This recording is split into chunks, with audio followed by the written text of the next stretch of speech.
12 જૂન આ દિવસ વિશ્વ માટે ગોઝારો દિવસ હતો અને અમદાવાદ માટે કાળો દિવસ, કારણ કે 12 જૂને જ્યારે એક આવું જ પ્લેન એર ઇન્ડિયાનું ઉડાન ભરી હતી અને તે પ્લેનમાં જે યાત્રીઓ બેઠા હતા તે યાત્રીઓ ખૂબ જ આશા સાથે તેમણે પ્લેનમાં સવાર થયા હતા. આ જે પ્લેનની સીટો દેખાઈ રહી છે ત્યાં જે યાત્રીઓ બેઠા હશે એ પ્લેનમાં તેઓ હસતા હશે.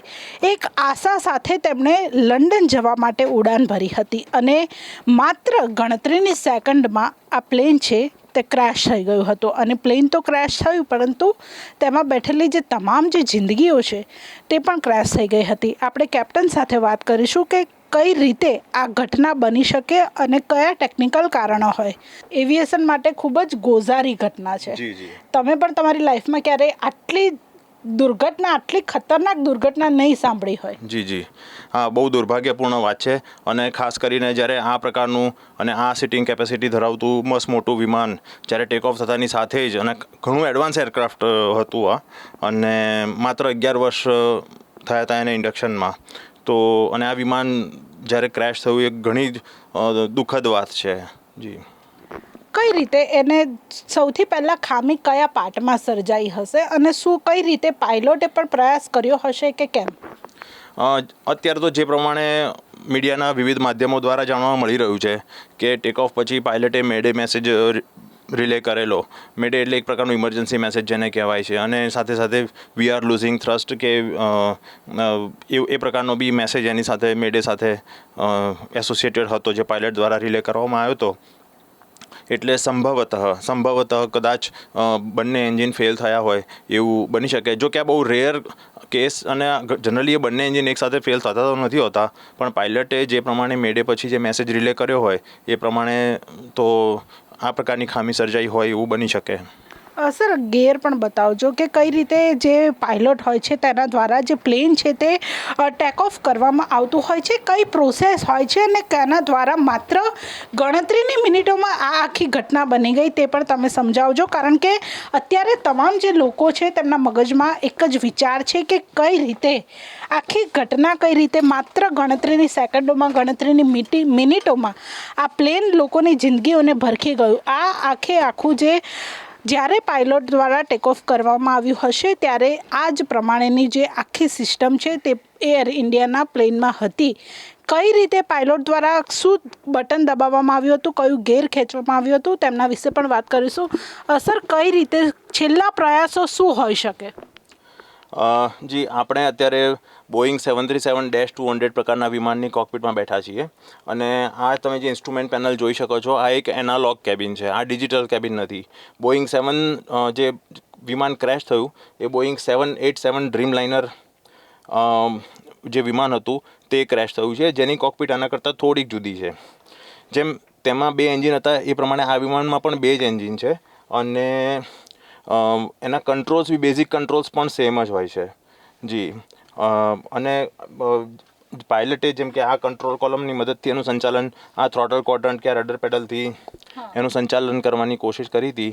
તે જ પ્રમાણે આ વિમાનના કંટ્રોલ્સ, બેઝિક કંટ્રોલ્સ બધા સેમ છે. ગિયર કઈ 1 કે 2 ગિયર હોય છે એવી પણ કોઈક વાત હોય છે કે કોઈ એક ગિયરની જગ્યાએ બીજું ગિયર દબાવી દીધું હશે, એવું કોઈ સંભાવના હોઈ શકે? ના, એ વાત તદ્દન ખોટી અને પાયાવિહોણી છે. સૌથી પહેલાં તો વિમાનમાં કોઈ ગિયર નથી હોતા, અને આપનો પ્રશ્ન હું સમજી શકું છું, તો પ્રશ્ન ખૂબ સુંદર છે. કે એવું કહેવામાં આવી રહ્યું છે કે પાયલટે લેન્ડિંગ ગિયરની જગ્યાએ ફ્લેપનો ઉપયોગ કરી દીધો, ફ્લેપ રિટ્રેક્ટ કરી દીધા હોય, યાની કે એક પ્રકારનો હકીકતમાં એ વાત તદ્દન પાયાવિહોણી છે, અને કદાચ આ દુર્ઘટનાનો દોષનો ટોપલો પાયલટ ઉપર ઢોળવા માટે કદાચ આ પ્રમાણેનું કરવામાં આવી રહ્યું હશે. પણ તમે આપ જોઈ શકો છો પાયલટ ઉપર જે પ્રમાણે, અગર કોઈ એ પ્રમાણે કહે છે કે ફ્લેપની જગ્યાએ લેન્ડિંગ ગિયરની જગ્યાએ ફ્લેપનો રિટ્રેક્ટ કરવાની કોશિશ કરી છે, તો હું તમને આપને કોકપિટમાં બતાવી દઉં કે ટેક ઓફ કર્યા પછી આ લેન્ડિંગ ગિયરનું લીવર છે. લેન્ડિંગ ગિયર ઓપરેટ કરવું હોય તો એને આ રીતે બહાર તરફ ખેંચીને ઉપર કરવાનું હોય છે. એટલે આ કંટ્રોલ ટોટલી અલગ છે, અને ફ્લેપનો કંટ્રોલ આ છે કે, અને ફ્લેપ બી હાથ વાગવાથી આ ફ્લેપ ઓપરેટ નથી થતો. એના માટે આ રીતે સ્ટેપ બાય સ્ટેપ આ રીતે ઓપરેટ થાય છે, આપ જોઈ શકો છો. એટલે ટેક ઓફ માટે આ પ્રકારે આને તમે એટલે બંને કંટ્રોલ અલગ છે, બંનેને ઓપરેટ કરવાની મેથડ અલગ છે. અને જે પ્રમાણે પાયલટોના અનુભવ હતા અને પાયલટોએ જે પ્રોફેશનલિઝમનું એક્ઝિબિટ કર્યું છે, જે પરફોર્મ કર્યું છે, તે ખરેખર અદ્ભુત છે. અને પ્રાથમિક નજરે તો આમાં કોઈ પાયલટનો દોષ હોય એવું લાગતું નથી. એટલે પાયલટે પણ છેલ્લે ઘણા મેસેજ છે તે પણ કન્વે કર્યા હતા. સાથે જે આજુબાજુ રહેતા લોકોનું પણ એવું કહેવું છે કે જો પાયલોટે પ્રયાસ ના કર્યો હોત તો હજુ પણ મોટી દુર્ઘટના થાય. એક કેપ્ટન તરીકે તમને શું લાગે કે તમે લોકો છેલ્લો આવો કોઈ સમય આવે તો કેવા પ્રયાસ કરતા હોવ છો? કારણ કે 200 કરતાં પણ વધારે લોકોનો જીવનો સવાલ તમારા હાથમાં હોય છે. એ વાત બિલકુલ સાચી છે કે પાયલટે બહુ એફિશિયન્ટલી શક્ય હોય એટલી કેઝ્યુઅલ્ટી મિનિમમ કરવાનો ટ્રાય કર્યો છે, જે લોકોની જાનહાનિ ઘટે કોઈને ખાસ. કારણ કે આપણે અગર મેપમાં જોઈએ તો રનવેની સીધી લાઇનમાં આગળ જઈએ તો 1200 બેડની હોસ્પિટલ આવે છે, સિવિલ હોસ્પિટલનો ખાસો એવો ભાગ આવે છે, અસારવા છે, મેઘાણીનગર છે, શાહીબાગ જેવા highly populated high density area છે. પાયલટ ટેક ઓફ કર્યા પછી વિમાનને થોડુંક ડાબી બાજુ જતું દેખાડે છે. એટલે કદાચ પાયલટનો ઉદ્દેશ્ય એન્જિનનો થ્રસ્ટ કદાચ નહીં હોવા છતાં પાયલટે એ વિમાનને મેદાનમાં ઉતારવાની કોશિશ કરી હોય એવું પ્રાથમિક નજરે લાગી રહ્યું છે. એટલે મેદાનમાં જો વિમાન ઉતરે તો મિનિમમ કેઝ્યુઅલ્ટી થાય એવી પાયલટની ગણતરી હોય એવું લાગી રહ્યું છે. સર, પ્લેનમાં ફ્યુઅલ કેટલું હશે અને સૌથી પહેલાં કઈ રીતે પ્લેનને સ્ટાર્ટ કરવામાં આવે છે અને કયો મેસેજ કન્વે કરવામાં આવે છે? કારણ કે આ માત્ર 1 થી 2 મિનિટની અંદર આ આખી ઘટના બની ગઈ છે, એટલે ફ્યુઅલ પણ અંદર ભરેલું હશે. કેટલા લીટર ફ્યુઅલ હશે? આમ જોવા જઈએ તો જો આમાં અત્યારે એવું છે કે બોઈંગ 787 ડ્રીમ લાઇનર જે છે એની ફ્યુઅલ કેપેસિટી લગભગ 1,29,000 કે 1,30,000 લીટરની આસપાસની છે. અમદાવાદથી લંડન જતી ફ્લાઇટ જે લગભગ 5 કલાકનો રૂટ છે, પણ જેમ કે પાકિસ્તાને આપણું એરસ્પેસ બંધ કરેલું છે, જેથી કરીને આપણા જે વિમાનો છે તેમને ખાસું લાંબુ અંતર કાપીને ગોળ ફરીને જવું પડે છે, જેને કારણે આપણા વિમાનોએ વધારે ફ્યુઅલ કેરી કરવું પડે છે, જે આપણા માટે ઇકોનોમિકલ પણ નથી અને જોખમી પણ છે.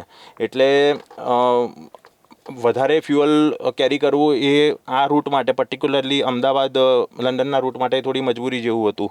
કારણ કે એમને ગોળ ફરીને જવાનું હતું. ગુજરાતના દક્ષિણ કાંઠેથી થઈને પછી યુરોપ તરફની એની જર્ની હતી. એટલે ફ્યુઅલ એ પ્રમાણે થોડું વધારે કેરી કરવું પડે એવું જ હતું.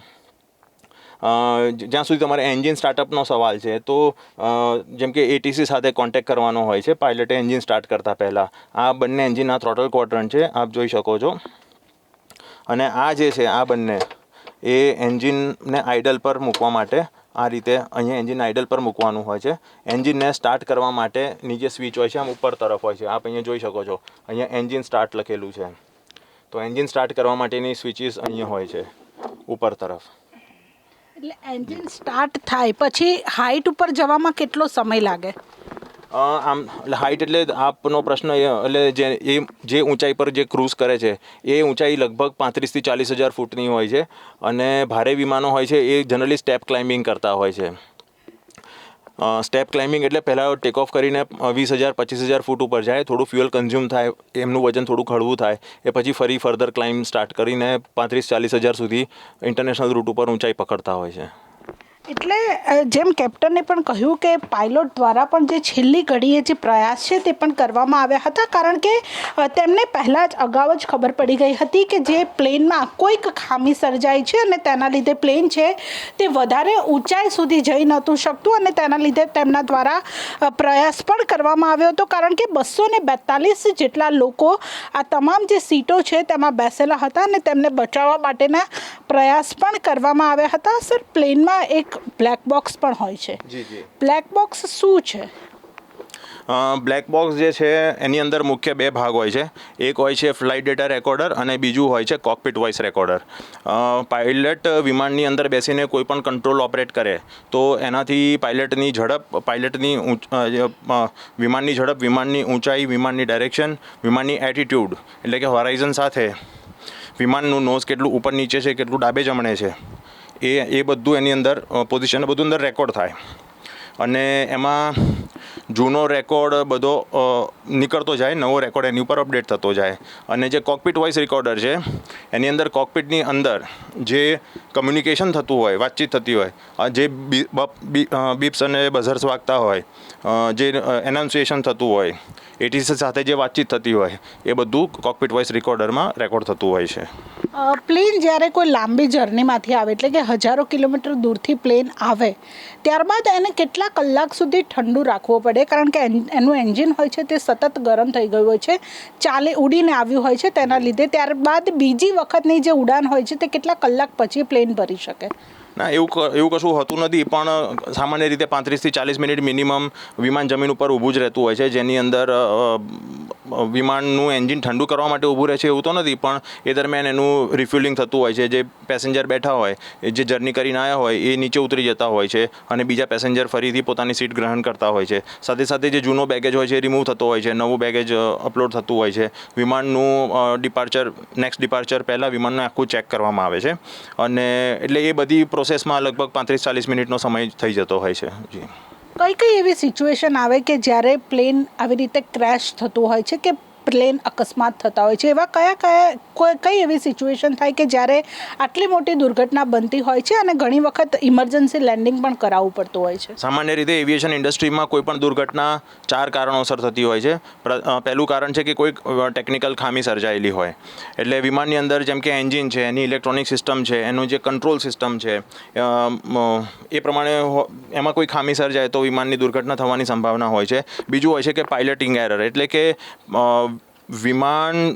પાયલટ દ્વારા કોઈ ભૂલ કરી દેવામાં આવે, પાયલટ દ્વારા કોઈ ખોટું બટન દબાવી દેવામાં આવે, કોઈ ખોટો કંટ્રોલ, આમ એવી શક્યતા તો નહીવત હોય છે, પણ છતાં ક્યારેક એવું પાયલટિંગ એરરના કારણે બી એક્સિડન્ટ થતા હોય છે. ત્રીજું કારણ છે કે વેધર એટલે વાતાવરણમાં ધારો કે એર પોકેટ્સ આવી ગયા હોય, ટર્બ્યુલન્સ હોય, તમને ટેક ઓફ વખતે ડાઉન ડ્રાફ્ટ મળતો હોય તો બી વિમાન બેસી જવું, એ પ્રમાણેનું થતું હોય છે. લો ડેન્સિટી પોકેટ આવી જવું ગરમીઓમાં, એના કારણે બી વિંગ્સ જે છે એ લિફ્ટ એટલી પ્રોડ્યુસ નથી કરી શકતું અને વિમાન નીચેની તરફ આવતું હોય છે. અને ચોથું કારણ છે કે વિમાનની ઉપર કોઈ થ્રેટ હોય, કે એક થ્રેટ એટલે કોઈ કોન્સ્પિરસી વશ આ પ્રકારનું કોઈ એક્શન લીધું હોય અને વિમાનનો દુર્ઘટના સર્જાય એવું બને. જી. પ્લેન આગળથી ઊંચું રહેવું એનો મતલબ શું છે? કારણ કે આપણે આ જ્યારે દુર્ઘટના થઈ એમાં જોયું કે વિડીયોમાં પ્લેન આગળથી ઊંચું જ હતું, પાછળથી નીચું હતું, તો એ કઈ પ્રમાણેનો સંકેત કહેવાય? હા, જ્યારે વિમાન ટેક ઓફ થયું, ટેક ઓફ વખતે તો પાયલટે કંટ્રોલ કોલમ પોતાની તરફ ખેંચેલો હોય, એટલે વિમાનનું નોઝ ઉપર થાય સ્વાભાવિક છે. પણ ધારો કે એવા કોઈ સંજોગોમાં કે વિમાન પછી ટેક ઓફ કર્યા પછી નીચે જવા લાગે તો પણ પાયલટે પોતાના કંટ્રોલ કોલમને પોતાની તરફ ખેંચીને નોઝ ઉપર જ રાખવું પડતું હોય છે. જેથી કરીને મેક્સિમમ ઇવન સપોઝ એને એ વખતે થ્રસ્ટ નથી પણ મળી રહ્યો તો પણ એટલીસ્ટ નોઝ અપ રહે તો એમ્પેનેજનો ભાગ પહેલાં જમીન ઉપર ટકરાય અને સેન્ટ્રલ વિંગનો જે પાર્ટ છે જે થોડો મજબૂત હોય છે, એમ્પેનેજનો ભાગ થોડોક મજબૂત બી હોય છે, તો એને કારણે વિમાનને રેટ ઓફ ડિસેન્ટ થોડો ઘટે છે અને વિમાનનું ડેમેજ થવાની શક્યતા ઘટી જાય છે. જી. પ્લેનમાં એક ઇમરજન્સી સીટ પણ હોય છે. જી. કઈ સીટ હોય છે? 11A. કારણ કે આપણે છેલ્લા 2-3 અકસ્માતમાં એવું જોયું કે જે એ સીટ ઉપર બેસેલો જે મુસાફર હતો તે બચી જાય છે. એ સીટ ક્યાં હોય છે અને કઈ રીતની ઇમરજન્સી એક્ઝિટ હોય છે ત્યાં? અત્યારે આપણે બોઈંગ 737-200માં બેઠા છીએ અને એ આપણે જે જગ્યાએ ઊભા છીએ એ વિમાનનો પાછળનો ભાગ છે. તો અહીંયા તમે ફ્યુઝલાજ, આપણે જે ભાગમાં ઊભા છીએ એને આપણે ફ્યુઝલાજ કહીએ છીએ. ફ્યુઝલાજમાં જેમ કે આપણે જે જગ્યાએ ઊભા છીએ એની નીચેથી વિંગ્સ પસાર થાય છે, તો વિંગ્સની ઉપર સામાન્ય રીતે આ પ્રમાણેની ઇમરજન્સી એક્ઝિટ હોય છે. પણ આપનો જે પ્રશ્ન છે મને લાગે છે કે બોઈંગ 787 ડ્રીમલાઇનર તરફ છે, તો એમાં જે 11A નંબરની સીટ છે એવું કહેવાય છે કે એ ઇમરજન્સી એક્ઝિટ પાસે હોય છે. તો અગર ત્યાંથી વિમાનના 2 ટુકડા થયા હોય અથવા તો વિમાન દુર્ઘટનાગ્રસ્ત થયું હોય તો ત્યાંથી નજીકની બેઠેલી વ્યક્તિ એ ઇમરજન્સી એક્ઝિટથી તરત જ નીકળી જાય એવી શક્યતા હોય છે. જ્યાં ઇમરજન્સી એક્ઝિટનું જે બ્લેન્ક એટલે વિમાનનું જે નિર્માણ કરવામાં આવે, એનું મેન્યુફેક્ચરિંગ કરવામાં આવે, ત્યારે જ્યાં ઇમરજન્સી એક્ઝિટ હોય ત્યાં ફ્યુઝલાજની અંદર સ્ટ્રક્ચરમાં બ્લેન્ક પાડવામાં આવે, જેને કારણે પણ એટલા લોકલ એરિયામાં સ્ટ્રેન્થ ઘટે એવી શક્યતા હોય છે. એટલે વિમાનના 2 ટુકડા થાય તો ત્યાંથી ટુકડા થવાની અને ત્યાંથી માણસ ફંગોળાઈને બહાર ફેંકાઈ જાય તેવી શક્યતા છે. કોઈ પણ ઇમરજન્સી એક્ઝિટ જરૂરી નથી કે દરેક વિમાનમાં 11A નંબરની સીટમાં ઇમરજન્સી એક્ઝિટ હોય જ. એટલે દરેક પ્લેનમાં અલગ અલગ જગ્યાએ જે ઇમરજન્સી સીટ હોય છે તે હોય છે. સર, બ્લેક બોક્સ એક્ઝેક્ટ કઈ જગ્યાએ હોય છે? પ્લેનના કયા પાર્ટમાં બ્લેક બોક્સ આવેલું હોય છે? એટલે વિમાનના પાછળના ભાગમાં જઈ રહ્યા છીએ.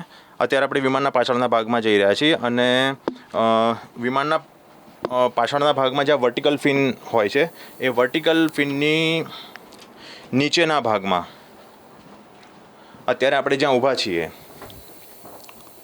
એ વર્ટિકલ ફિનની બરાબર નીચે ઊભા છીએ અને વર્ટિકલ ફિનની નીચેના ઉપરના ભાગમાં બ્લેક બોક્સ લગાવવામાં આવે છે.